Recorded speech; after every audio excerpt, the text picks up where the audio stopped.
ইসহাক সাহেব একজন বড় ব্যবসায়ী।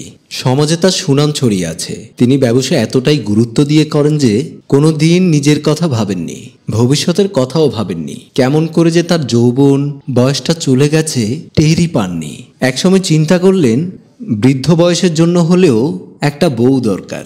অবশেষে তিনি বিয়ে করলেন, তাও একটা অল্প বয়সী মেয়ে লাভলিকে। ইসহাক সাহেব তার স্ত্রী লাভলিকে অনেক ভালোবাসেন, তার বউয়ের সব আশা পূরণ করার চেষ্টা করেন। ইসহাক সাহেব তার ঘরের ড্রয়িং রুমের সোফায় বসে পত্রিকা পড়ছেন। এমন সময় ইসহাক সাহেবের বউ লাভলি চা নিয়ে এসে বলল, এই নিন আপনার চা। ইসহাক সাহেব চাটি হাতে নিয়ে লাভলিকে পাশে বসিয়ে বললেন, তুমি যে আমার কত কদর করো, কত কেয়ার করো, তা দেখে আমার মনটা ভরে যায়। আমি কি তোমাকে কোনো রকম কোনোভাবে কষ্ট দিয়েছি? লাভলি বলে, আরে কি যে বলেন না, আপনার ভালোবাসা পেয়ে আমি ধন্য। আপনি আমার স্বামী, আপনি তো আমার শেষ ঠিকানা। আপনার সেবা করাই তো আমার কর্তব্য। এই কথা বলাতে লাভলিকে বুকে নিয়ে ইসহাক সাহেব বললেন, থ্যাংক ইউ, এই আমি একটু করে ঘুরে আসি। লাভলি বলল, আচ্ছা ঠিক আছে, তাড়াতাড়ি ফিরবেন কিন্তু, অনেক রাত হয়ে গেছে। কিন্তু ইসহাক সাহেব এখনো বাড়ি ফেরেননি। এদিকে ইসহাক সাহেবের স্ত্রী লাভলি তার জন্য না খেয়ে বসে আছে চিন্তিত মনে। এমন সময় ঘরের দরজায় কলিং বেল বাজতেই দরজা খুলে দিয়ে দেখে ইসহাক সাহেব আসছেন। ইসহাক সাহেব বলল, তুমি খেয়েছো? লাভলি বলল, না, আপনাকে ছাড়া আমি কি কখনো খেয়েছি?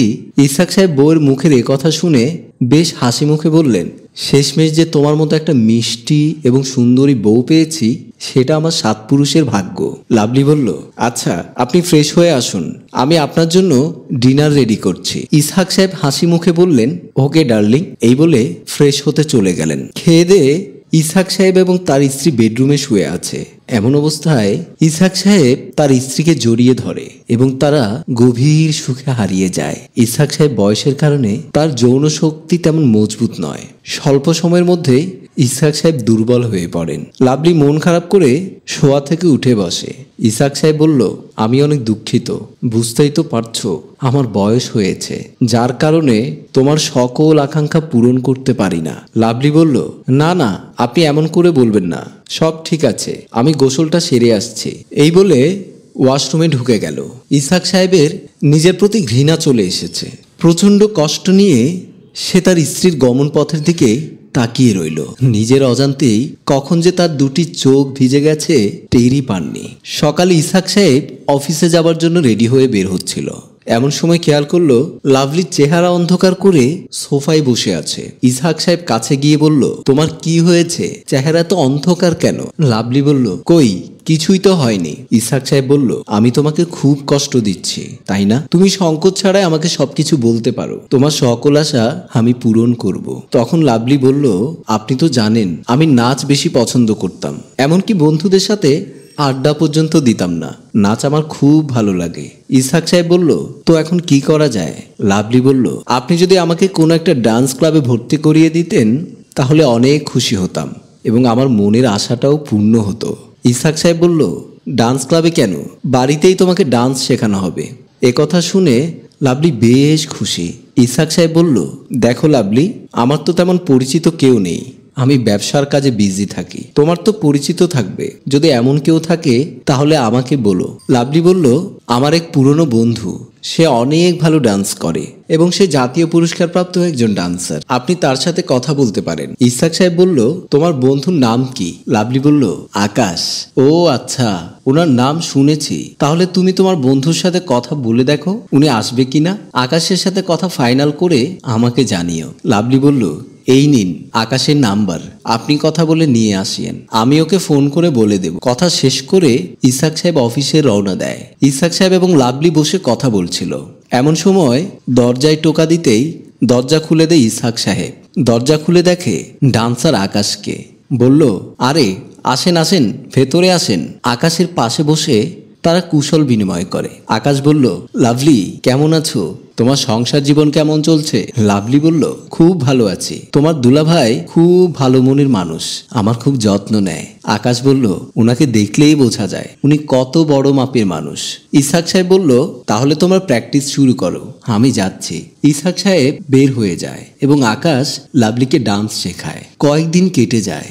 লাভলি এবং আকাশ ডান্স প্র্যাকটিস করছে আর ইসহাক সাহেব পাশে বসে পত্রিকা পড়ছে এবং লাভলি ডান্স দেখে দেখে ইসহাক সাহেব মুচকে মুচকে হাসছে। ওদের ডান্স করতে দিয়ে ইসহাক সাহেব বলল, আমার একটু কাজ আছে, আমি বেরোচ্ছি, তোমরা তাহলে প্র্যাকটিস করো। আমি বের হলাম। একটু পর লাভলি আর আকাশ তাদের বেডরুমে ঢুকে যায় এবং আকাশ লাভলিকে বিছানায় ফেলে গভীর প্রেমে হারিয়ে যায়। এমন সময় এক প্রতিবেশী কি যেন একটা দিতে এসে লাভলি এবং আকাশকে একই বিছানায় ইতস্ত অবস্থায় দেখে ফেলে এবং সাথে সাথে তিনি বের হয়ে ইসহাক সাহেবের কাছে যায় এবং তাকে গিয়ে বলে, আপনার স্ত্রী লাভলি একজন বেগানা পুরুষের সাথে এক রুমে, তাদেরকে আমি এক বিছানায় দেখেছি। ইসহাক সাহেব কিছুতেই বিশ্বাস করে না। ইসহাক সাহেব বলল, আমার বউ এমন না। প্রতিবেশী জোর গলায় বলল, বিশ্বাস না হলে আপনি আমার সাথে আসেন। মেয়েটির কথায় ইসহাক সাহেব দৌড়ে আসে এবং তাদেরকে এক বিছানায় কাছাকাছি দেখে ফেলে। লাভলি এবং আকাশ ইসহাক সাহেবকে দেখে হতভম্ব হয়ে পড়ে। লাভলি ইসহাক সাহেবের পায়ে ধরে বলছে, আমি আর জীবনে এরকম ভুল কাজ করব না, প্লিজ আপনি আমাকে ক্ষমা করে দিন। এদিকে ইসহাক সাহেব লাভলিকে তুলে বলছে, আকাশ তুমি কি ওকে কিছু বলনি? আকাশ বলল, না আসলে আমি বলতে পারিনি লজ্জার কারণে।